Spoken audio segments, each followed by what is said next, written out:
Hello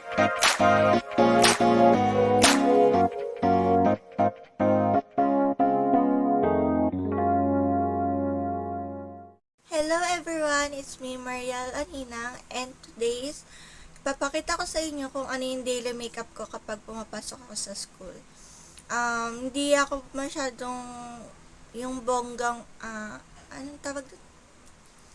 Kalimutan ko. Basta yan, nagbobonggang makeup lang ako kapag may event sa school, ganon. So, let's go!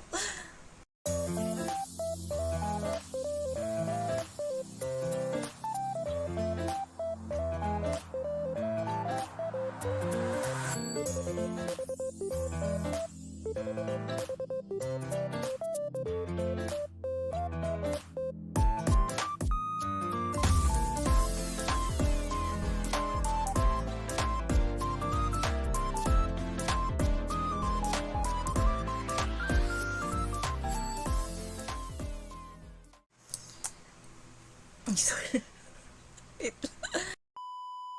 So, eto na yung final outlook ko. So, ayun guys. See you on my next vlog. Bye!